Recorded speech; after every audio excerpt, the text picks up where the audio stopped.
JB, hoje eu estou olhos nos olhos com um médico infectologista para falar sobre um tema muito importante. Está sendo discutido no mundo todo sobre o Aedes aegypti, esse mosquito que até o ano passado transmitia a dengue, doença que todo verão preocupa a Baixada Santista.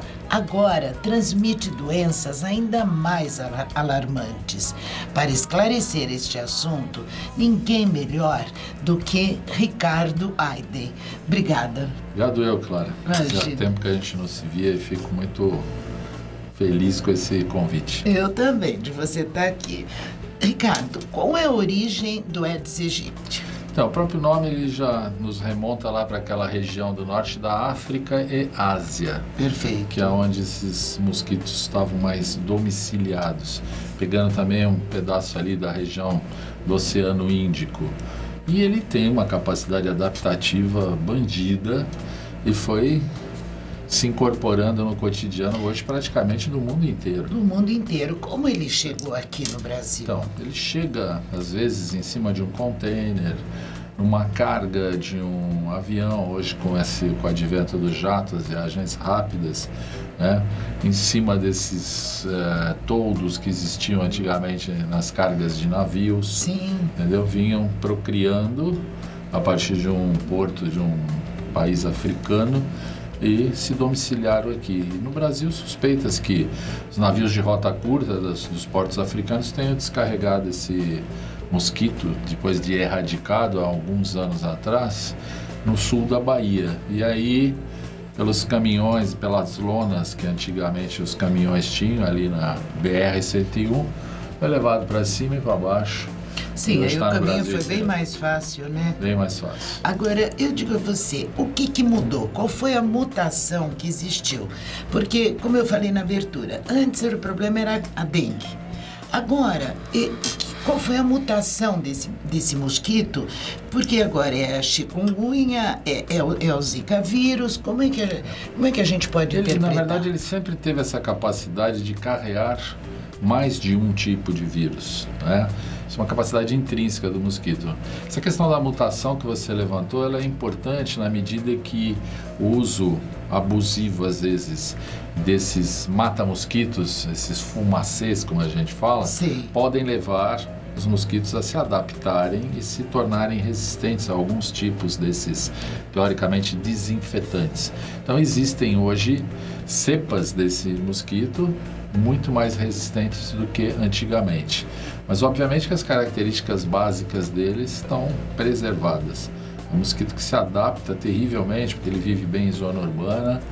E hoje tem relatos até de adaptação dele com águas servidas, não mais só com águas limpas, coletadas aí a partir com da águas chuva. Servidas. Até com águas servidas. Mas isso é um perigo iminente, Com é uma certeza. coisa bárbara. Com certeza. Nós tivemos, segundo notícias do Ministério, levando em conta que uma grande parte dos casos não são notificados porque nem são descobertos, já mais de 1,5 milhão de casos no ano passado no Brasil. Era uma das perguntas absurdo. que eu ia fazer para você.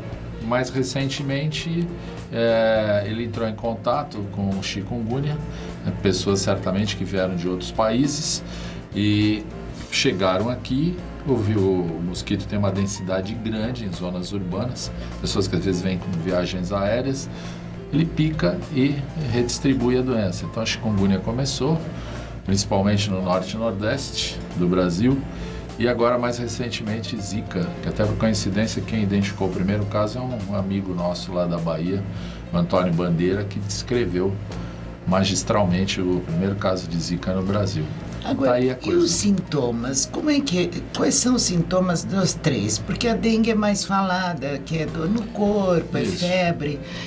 São parecidos? São parecidos em alguns aspectos. Todos três apresentam febre, porém a febre da dengue ela é mais prolongada, costuma ser mais intensa e mais repetitiva, né?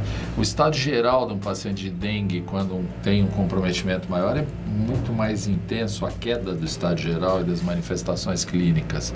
O chikungunya tem uma característica também de dar febre, porém não é tão extensa, que às vezes a febre da dengue dura 5, 6 dias, chikungunya 2, 3 dias, e a febre do Zika menos, 48, no máximo 72 horas.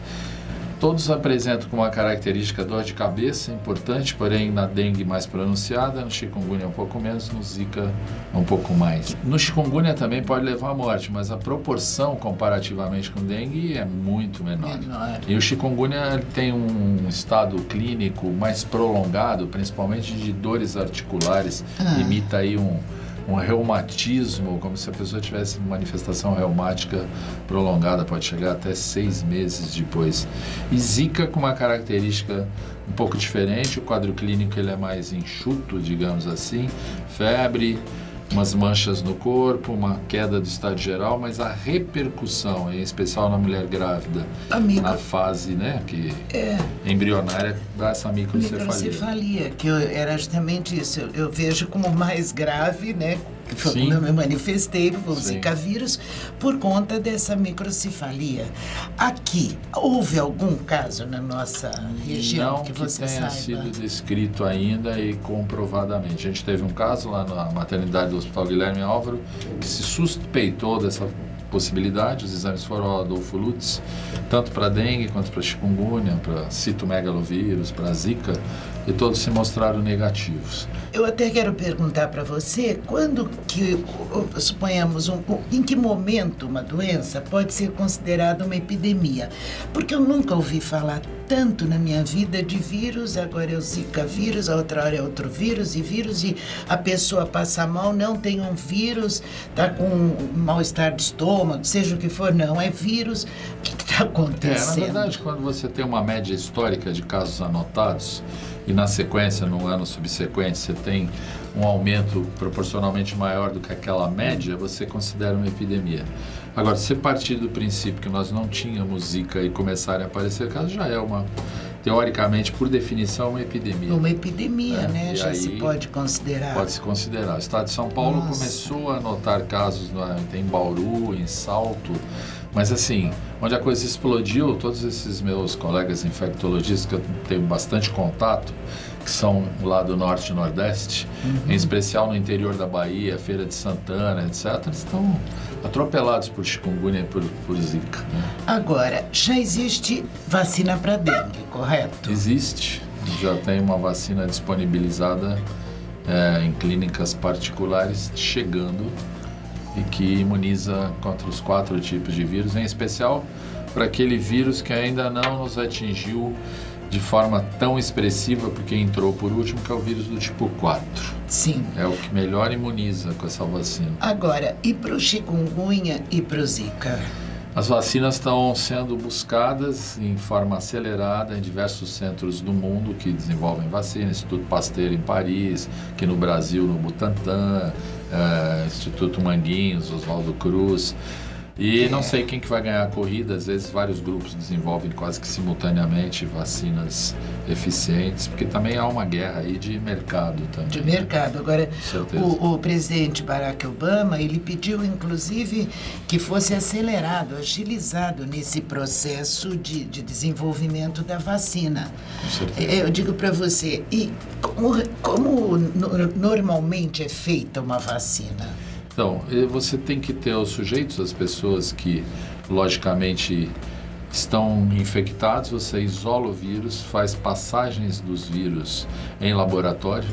Existe toda uma técnica para isso, geralmente em ovo embrionado, em cobaios, e vai buscando atenuar esse vírus.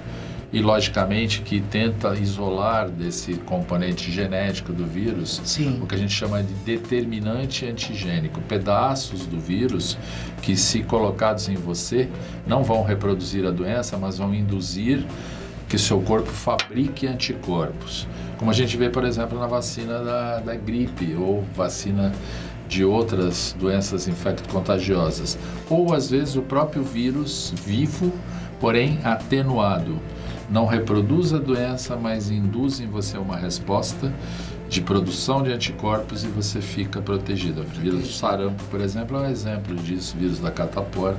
São todas vacinas com vírus vivos atenuados e que promovem essa resposta. Outras, entretanto, são pedaços do vírus que provocam, por exemplo, da gripe, que é o melhor exemplo disso, um pedaço do genoma e que induz uma resposta de fabrico de anticorpos é injetado em você.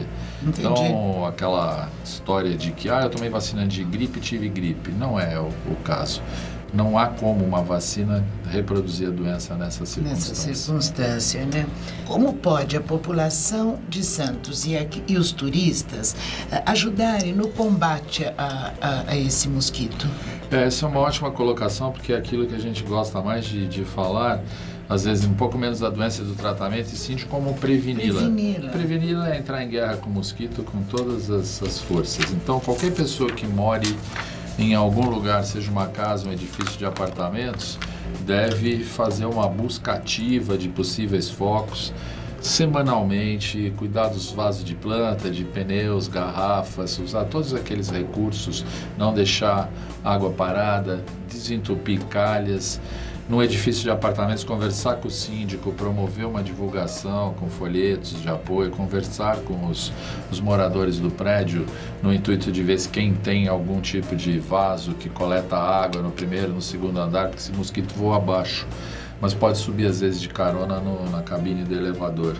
E trabalhar também todas essas questões ambientais, de calhas, de piscinas não tratadas. Quer dizer, uma higiene muito Exatamente. Perfeita em tudo, né? E os turistas, obviamente, que vêm para os seus apartamentos, que às vezes ficam fechados, devem também trabalhar nesse mesmo sentido, ou casas. E agora até estão liberando uma lei aí, tipo uma lei marcial, digamos assim, entre aspas, que as pessoas vão ter direito de acessar as casas fechadas e etc., porque vidas humanas se colocam em risco por causa disso. E aquela dona de casa que está lá nos ouvindo e os donos de casa tem que dar uma olhada nos seus quintais e olhar suas calhas e todas as possíveis situações que possam facilitar o criadouro do mosquito. Perfeito. Ricardo, muito obrigada. Você esclareceu bastante. Boa sorte na sua missão, no seu trabalho, que tudo te corra bem. Obrigadão, viu? JB, para todos que ficaram conosco até agora e para você, um beijo. Eu acabo de entrevistar o infectologista Ricardo Ainer. Beijo.